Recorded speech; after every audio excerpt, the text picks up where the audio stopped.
Reels वाली बहू।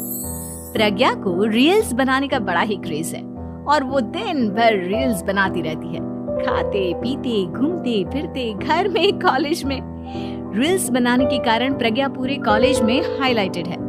जहां उसकी रील्स सभी को पसंद आते हैं, वहीं मनीषा चिंता में डूबी रहती है। एक रोज जब खाते हुए प्रज्ञा रील्स बना रही होती है, तब मनीषा कहती है, 1 मिनट भी चैन नहीं है इस लड़की को।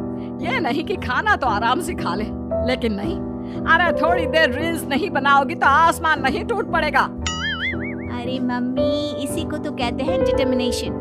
तुम नहीं समझोगी ये सब। भगवान, इस लड़की को सद्बुद्धि दे। जब देखो तब टेढ़ा बाका मुंह बनाती रहती है। मनीषा की बात का प्रज्ञा पर जरा भी असर नहीं होता और वो खाते खाते रील्स बनाती रहती है। दिन बीतने लगते हैं और देखते देखते प्रज्ञा का कॉलेज भी खत्म हो जाता है। आए दिन कोई ना कोई मनीषा को प्रज्ञा की शादी करवाने का सुझाव दे जाता है। सब ठीक ही कहते हैं, प्रज्ञा की शादी कर देनी चाहिए। अपने घर के काम काज में व्यस्त हो जाएगी तो खुद ही ये रील्स और नाच गाना बंद हो जाएगा। मनीषा और प्रेम प्रज्ञा के लिए एक अच्छा लड़का ढूंढने लगते हैं और तभी विकी का रिश्ता प्रज्ञा के लिए आता है, जिसने प्रज्ञा को उसकी रील्स देखकर पसंद कर लिया था। अगले दिन विकी अपने माता पिता के साथ प्रज्ञा के घर पहुंच जाता है और प्रज्ञा साड़ी पहने हाथों में चाय की ट्रे लिए उनके सामने आती है। जब विकी को पसंद है तो हमें भी बहू पसंद है। बहन जी, आप बारात की तैयारी कीजिए। एक बार लड़का लड़की अकेले में बात कर ले तो अच्छा रहेगा। हाँ हाँ, क्यों नहीं। मनीषा विकी को प्रज्ञा के कमरे में भेजती है, जहां प्रज्ञा पहले से ही रील्स बना रही होती है। तभी विकी कहता है, आ गए आपके साजन जी। हमारे साथ ये रील्स कंप्लीट करती तो और भी अच्छा रहता। अच्छा जी, अब आ ही गए हैं तो बना ही लेती हूँ आपके साथ। दोनों मिलकर रील्स बनाते हैं। जब वी मीट और तुरंत पोस्ट भी कर देते हैं। फिर विकी कहता है, जब आप साड़ी में चाय लेकर आई तब मुझे लगा कि कहीं मैं गलत घर में तो नहीं आ गया। अब सही है। दोनों की शादी पक्की हो जाती है और शादी के दिन भी प्रज्ञा रील्स बनाने से चूकती नहीं। यहाँ तक कि बारात के समय भी नाचते हुए रील्स बनाती है। सभी लोग प्रज्ञा की तारीफ के पुल बांध देते हैं और प्रज्ञा नाचती गाती अपने ससुराल चली जाती है। सब कुछ अच्छा चल रहा होता है। प्रज्ञा यहाँ भी दिन भर हर चीज की रील्स बनाती रहती है।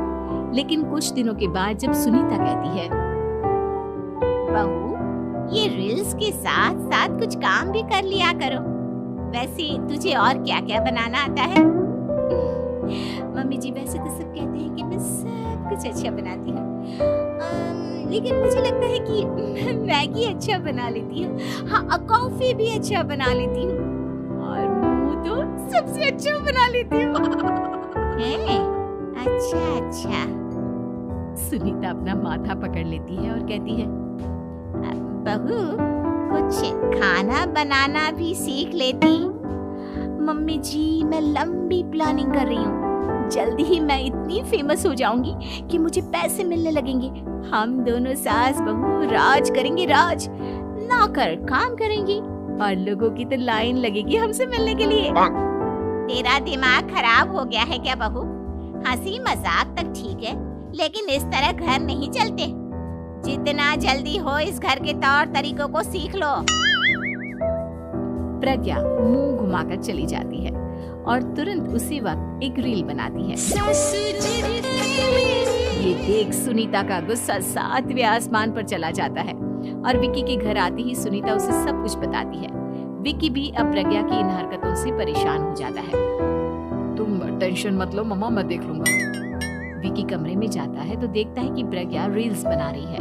विकी बड़े ही प्यार से प्रज्ञा से कहता है, प्रज्ञा, इन सब के लिए मैं तुम्हें मना नहीं कर रहा हूँ, लेकिन फिर भी हर वक्त तो ये अच्छा नहीं लगता ना।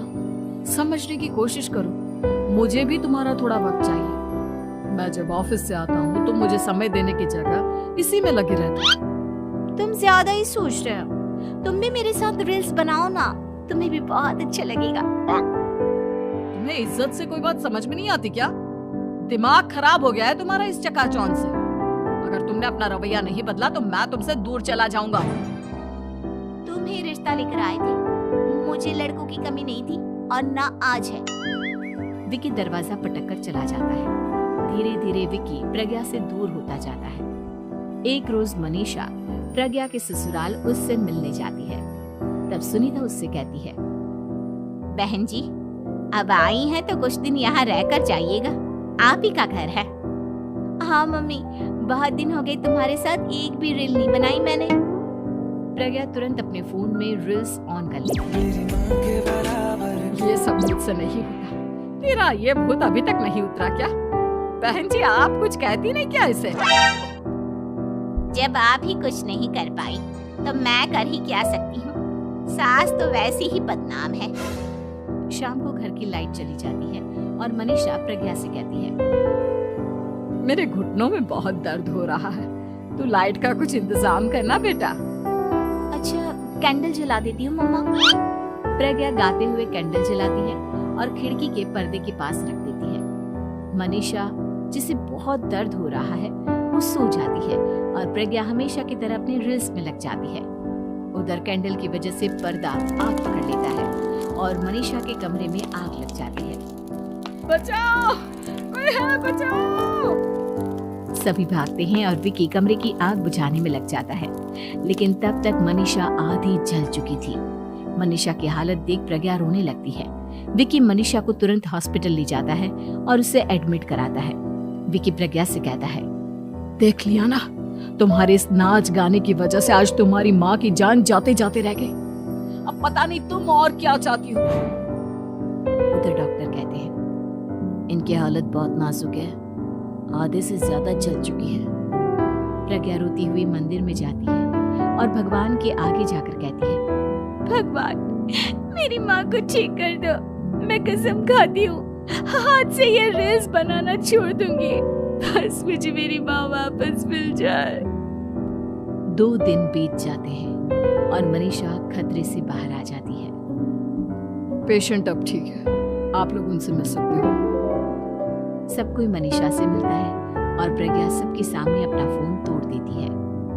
मुझे माफ कर दो मम्मा, मैंने तुम लोगों की बातों को नजरअंदाज किया। बेटा, कोई भी चीज जरूरत से ज्यादा खराब है।